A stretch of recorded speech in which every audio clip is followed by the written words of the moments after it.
Army of Darkness. Okay, this one's a little weirder. Cause I'm gonna start with the negatives because there's a lot more noticeable shit about this movie than the previous stuff. Like there's more noticeable negative stuff in this one than Evil Dead 1 and 2. First thing first, again, the visual effects. Whew, man, they do not age as well as I'd hope they did. Yeah, it's terrible. You can tell when it's green screen. You can tell when it's like just really fucking awful, and also like you can tell. I know you could tell when it was dummies before, but this time you can like really tell that's a dummy straight up when it's a kill or a copy or Ash's clone. It's just, whew, yeah. Visual effects this one, let's say, used a lot more. Totally, just did not work as well, which bums me out because this used to be my favorite of the three. Now looking back, it's like this might be my least favorite, which sucks. Another negative that I really just didn't like was which I know some of you viewers are probably born in the 90s, but like there's a lot of 90s cheese. I mean, it's fun and there's a lot of corny 90s shit and a bunch of like corny 90s line, and they're fun, they're nice and quotable, but it's a little too corny and cheesy sometimes. I don't know. I mean, I really, that's the one part I'm like, yeah, I'm not sure if that's for me. There's a lot of like cheesy, corny lines, but sometimes it's a bit too much. I don't mind that it's cheesy and corny. It's just sometimes it's a bit too cheesy and corny. But then again, it's Sam Raimi, so I mean, I give him a pass for that. But I say this is like a negative because I know this is turning me off now, and I know when I saw it as a kid, I loved it. So, well, not a kid, 8th grade, but still, you know. But I know if a lot of viewers are watching today first time, they might not like the whole 90s cheese and one-liners aspect. But that's not it for negatives. For positives, yo, I like this weird medieval horror vibe, comedy vibe of this movie. And I like how, like, Ash's character, it kind of takes like a full one. He's not even scared no more. It's not like he's more freaked out than we saw in Evil Dead 1 and 2. He's like annoyed and pissed off that this keeps on happening to him, and they play it off in a comedic way, which actually really fucking worked. Because think about it. Just think about it, alright? And I know how like I know there's series how like every movie is like in a different universe. I like to think about it this way. Every movie is like a super international, like, it's all connected. You just gotta cut the movie somewhere where it is. For example, in Evil Dead 1, when he's flying off and that's how it ends, it cuts to black. In Evil Dead 2, we get the backstory of the girlfriend. Alright, cut everything with the girlfriend. Put the final minutes of Evil Dead 1 with the part where Ash is flying up in the air, and you have yourself a supercut. Now in Evil Dead 2, when he lands in the middle of time and he falls on his car, cut it from right there instead of keeping any of him being like scared out that he's the one in the fucking papers. Cut it when he falls in the car and stick it when he lands on the floor in the third one, and you can get your super duper cut, man. And think about it.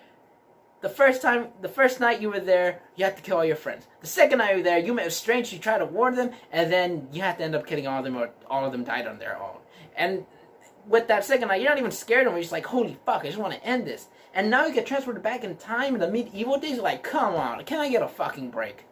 And I like that. I like that they use this anger, pissed off version of Ash in a more comedic way. It kind of fits the tone. Again, with the whole it's not just Ash that's a bit more comedic. The whole vibe of the horror world is far more comedic now. And that would be a turn up, but they also balance out the horror stuff. It's not as well balanced as Evil Dead 2, but you do try to manage to balance it out pretty well. For the most part, it works, and I appreciate that. You know, when Ash's mini clones grow out of him, it's kind of scary, you know, and then it turns a little comedic. When Ash has to kill his clone, it's kind of scary, and then it turns comedic. So I like how like the comedy's not necessarily like a calm down. It's not like an MCU joke where every 5 minutes like, oh, it's like oh, that happened and this also happened, which kind of fits in with the story, and it's kind of funny it happened that specific way. Also, the soundtrack in this movie is actually really good. Like, out of the music in all three, I always remember the Army of Darkness scene, like do do do do do do do do do do do. I always remember that, just a lot more than the other two music, and I truly appreciate that. So Danny Elfman and Joseph DeLuca, thank you so much for this wonderful music.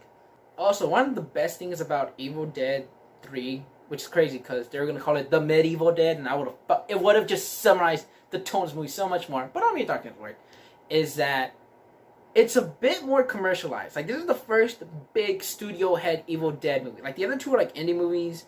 The first one wasn't even rated by the MPA, by the people were supposed to like rate PG, PG-13. This movie was just released. Now it's rated TVMA. I think back then this movie was gonna be rated X, which is to NY-17.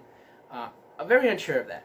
But Evil Dead 2 was the first one to get rated because it was like officially known as an indie movie, so they painted art.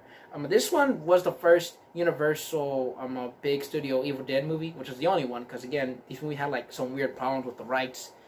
And I like that it's a bit more commercialized. You can tell it's a big studio movie, like Runny Lands, the production design, the costumes, just everything just feels a bit more commercialized, and I feel like that's why it works so well.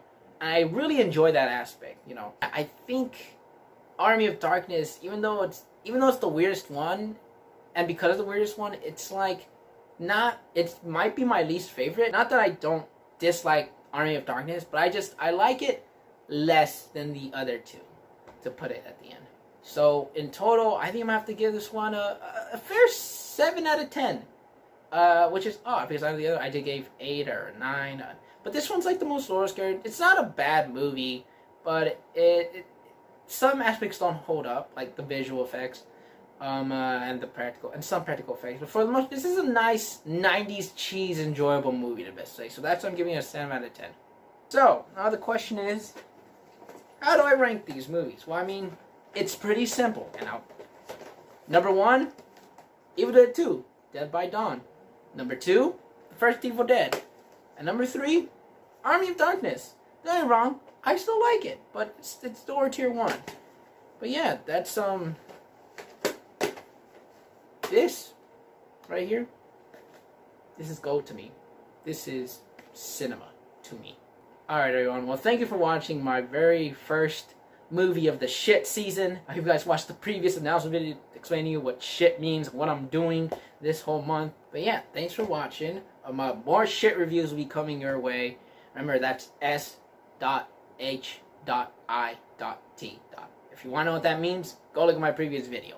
But I will, or you can just read down here what it means. Yeah, somewhere right there. Anyway guys, thanks for watching. Hope you enjoyed. If you liked this video, give it a thumbs up. Hit the notification bell. And thanks for watching. Till next time, have a happy shit season or a happy Halloween.